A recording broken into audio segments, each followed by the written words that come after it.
Team Loud and Proud, baby. Get with it. Yo, what is up, Loud and Proud crowd? I hope you guys are doing absolutely awesome today. You guys have been killing it with the support lately. I absolutely flipping love you guys. I have to run some errands really quick. I have to go by the post office to ship some envelopes out, ship out some more merch, which is running very low. I think I've got 1 or 2 decals left and like 2 t-shirts, and then everything's pretty much wiped out for the LNP merch. But I have a new big merch drop coming in like 2 weeks, and this stuff is fire. I just ordered myself some new stuff. Here was the OG hoodie, which matches the decal. So I'm gonna maybe bring those back as well, because there are some people that preferred those over some of the new stuff, and you know, everybody has their taste and their preference. It's just inventory stuff is just sometimes, you know, touchy to keep up with, and all different varieties. When you have too many different options, then you have to have sizes for every different option, you have to have colors for every different option. It just, your inventory cost just keeps going up. Got some killer content coming up, boys, so I'm so excited. So let's get this stuff taken out. We're gonna get back here and we're gonna get to working on the Nasty Red and possibly throwing some wheels on the first gen for today. We're gonna start the first gen up for the first time in a handful of weeks, and I'm gonna pull it forward up and out of the way, because we might be putting some wheels on this thing to see how it looks. I did check the bolt pattern spec, and they are the same, and I do have the special lug tool, the lug nut tool, to take those off. I don't know for sure though if, for example, the studs on the first gen are the exact same diameter, even though they're the same bolt pattern. So, you know, obviously I'll take one off and put the wheel on and just see. But obviously we're not going to be driving around on these wheels and tires. It's just going to be for just to see how it looks, so we know what, if we want to go 20 by 12 on this truck as well. So let me get this thing started up.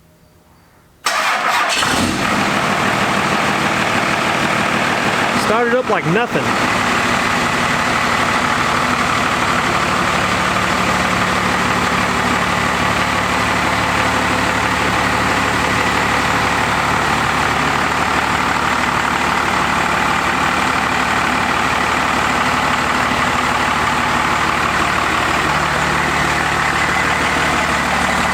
And the reason I pulled the truck up to this location so we have enough room to put the wheels and tires on both sides and be able to get around it. We got the rear shocks on the Nasty Red. I believe we are going to be running Bilstein 5100 series shocks on here. Okay, well, I'm gonna figure out which one's rear, which one's the front, and we're going to begin installing them on the Nasty Red.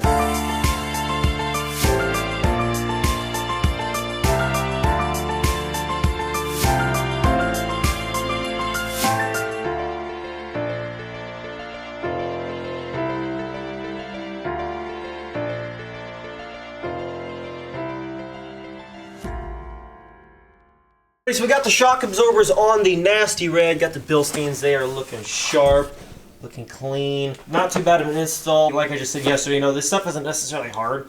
It just takes time. You know, like this is a very easy job. But like I ran into a couple small difficulties, like which I've already ran into before, so I knew exactly how to take care of it. For example, the bolt right down there on the lower part of the shock absorber, the bolt was flopped around to where when you go to take a hammer to the other side and tap the bolt out from the shock absorber, this, what do you call this? It is a sway bar. The sway bar was directly in the way of the bolt, so you couldn't back the bolt out unless you took this bolt out, dropped your sway bar. You have to drop it out of the way, knock it down out of the way, tap the bolt out, change out your shock, then put that back in, and then try to get that back up in there. Which it wasn't difficult. It was just a little bit straining to get it pulled back up into where it's supposed to be, but like I said, it's not a hard job, just a little bit of time consuming with certain mods on trucks, you know, stuff like that. It's not that difficult, just time. But let's get to swapping out the wheels and tires on the first gen. I first have to, of course, make sure that they're going to bolt up correctly, because if they're not, then obviously it's not going to work out very well. But I might put them on the first gen and just leave them on the first gen for a couple of days, but I don't know for sure. Since we're not working on the first gen and we are working on the Nasty Red, there's a little bit more going on with that truck right now than there is with the first gen. So there's probably going to be some guys, dude, why didn't you just put them direct on the Nasty Red? Why blah, blah, blah, blah. There's a lot of stuff on the Nasty Red that's still taken apart, it's all around the engine bay that we haven't touched, because we don't want to misplace stuff and, you know, whatever, before we assemble everything back up.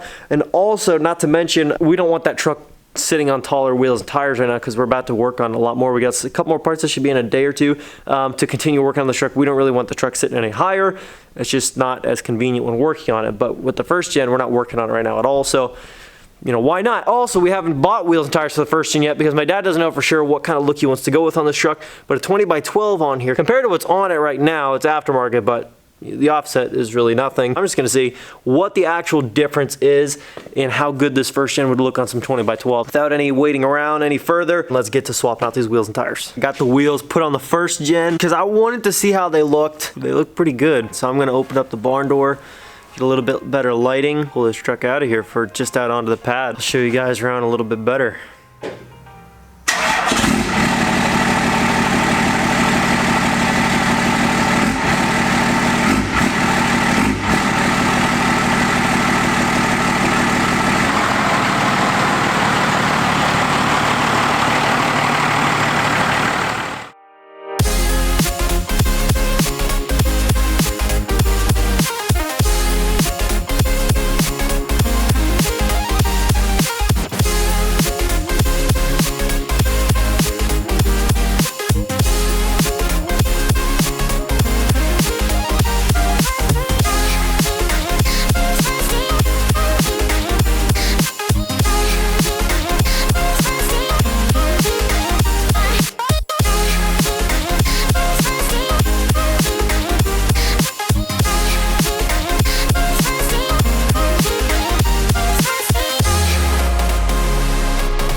Oh my goodness, guys. I love the look of these two-tone Fuel Mavericks on this truck. I mean, well, you know, these wheel and tires, don't get me wrong, they look really good. But you know what made it look the best, what tied it all together, was that decal right there.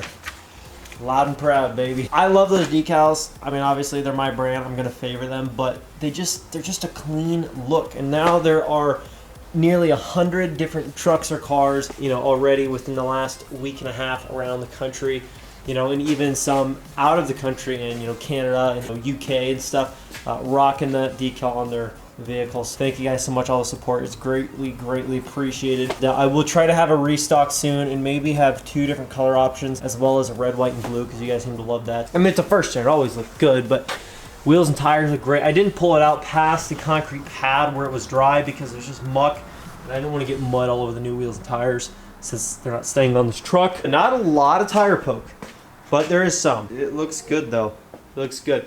You want to know something? The rear set, not the front, but the rear does have wheel spacers on it. And I remember a guy asking way back, it was like 4 or 5 months ago, he said, hey, what wheel spacers are you running on the first gen? I said, I don't believe we're running any on the first gen.